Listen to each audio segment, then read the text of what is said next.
kind of a funny story. Our village manager, we had been through a website redesign.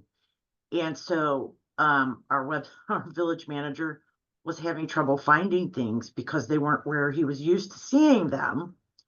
And he ran into Polymorphic at a trade show and got to talking to them.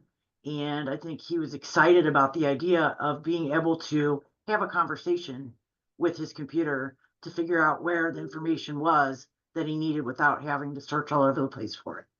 And so fortunately, I'd already been kind of using it for some other things and was excited about the opportunity when he asked me to kind of head this up, because it's a nice enhancement to the website. Just from a perception, it shows that we're interested in serving our constituents, but it's a great sheet for staff.